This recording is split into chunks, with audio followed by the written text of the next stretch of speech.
एक साहूकार था जो भगवान शिव का अनन्य भक्त था। उसके पास धन धान्य किसी भी चीज़ की कमी नहीं थी, लेकिन उसकी कोई संतान नहीं थी और वह इसी कामना को लेकर रोज शिवजी के मंदिर जाकर दीपक जलाता था। उसके इस भक्ति भाव को देखकर एक दिन माता पार्वती ने शिवजी से कहा कि प्रभु, यह साहूकार आपका अनन्य भक्त है।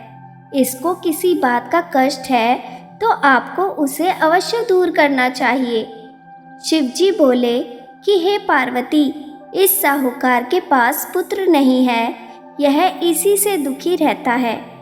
माता पार्वती कहती हैं कि हे ईश्वर, कृपा करके इसे पुत्र का वरदान दे दीजिए।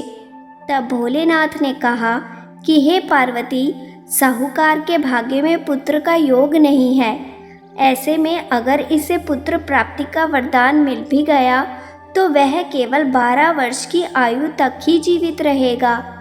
यह सुनने के बाद भी माता पार्वती ने कहा कि हे प्रभु, आपको इस साहूकार को पुत्र का वरदान देना ही होगा, अन्यथा भक्त क्यों आपकी सेवा पूजा करेंगे।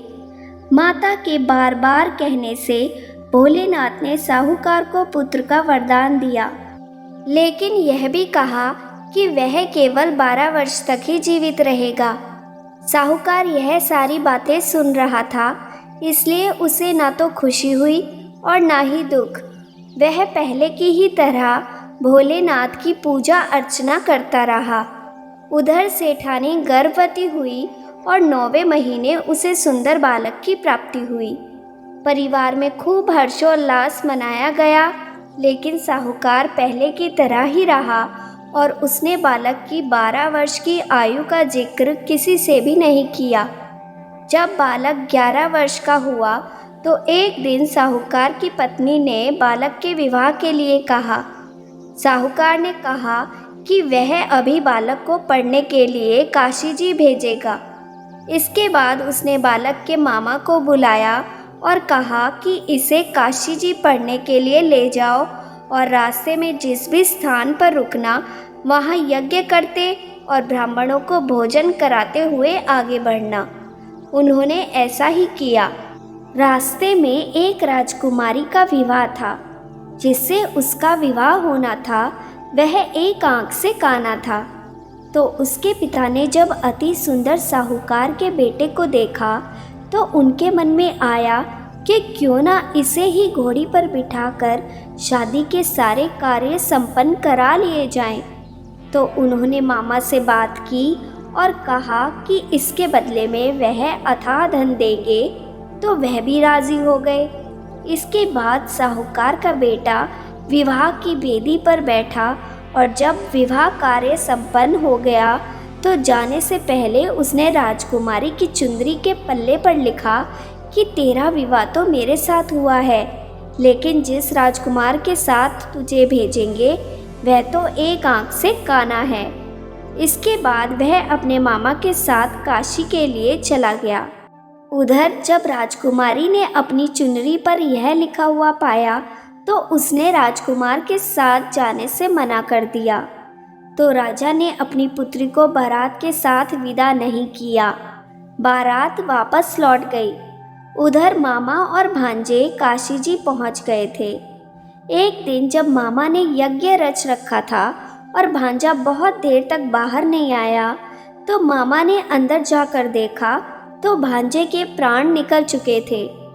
वह बहुत परेशान हुए, लेकिन सोचा कि अभी रोना पीटना मचाया तो ब्राह्मण चले जाएंगे और यज्ञ का कार्य अधूरा रह जाएगा। जब यज्ञ संपन्न हुआ तो मामा ने रोना पीटना शुरू किया। उसी समय शिव पार्वती उधर से जा रहे थे। तो माता पार्वती ने शिवजी से पूछा, हे प्रभु, ये कौन रो रहा है? तभी उन्हें पता चलता है कि यह तो भोलेनाथ के आशीर्वाद से जन्मा साहूकार का पुत्र है। तब माता पार्वती कहती हैं कि हे स्वामी, इसे जीवित कर दे, अन्यथा रोते रोते इसके माता पिता के प्राण निकल जाएंगे। तब भोलेनाथ ने कहा कि हे पार्वती, इसकी आयु इतनी ही थी, सो भोग चुका। लेकिन पार्वती माता के बार बार आग्रह करने पर भोलेनाथ ने उसे जीवित कर दिया। लड़का ओम नमः शिवाय करते हुए जी उठा और मामा भांजे दोनों ने ईश्वर को धन्यवाद दिया और अपनी नगरी की ओर लौटे।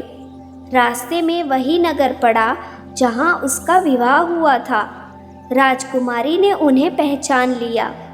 तब राजा ने राजकुमारी को साहूकार के बेटे के साथ बहुत सारा धन धान्य के साथ विदा किया।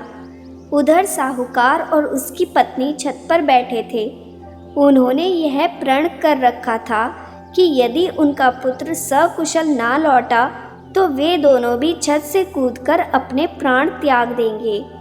तभी लड़के के मामा ने आकर साहूकार के बेटे और बहू के आने का समाचार सुनाया, लेकिन वे नहीं माने तो मामा ने शपथ पूर्वक कहा। तब दोनों को विश्वास हो गया और दोनों ने अपने बेटे बहू का स्वागत किया।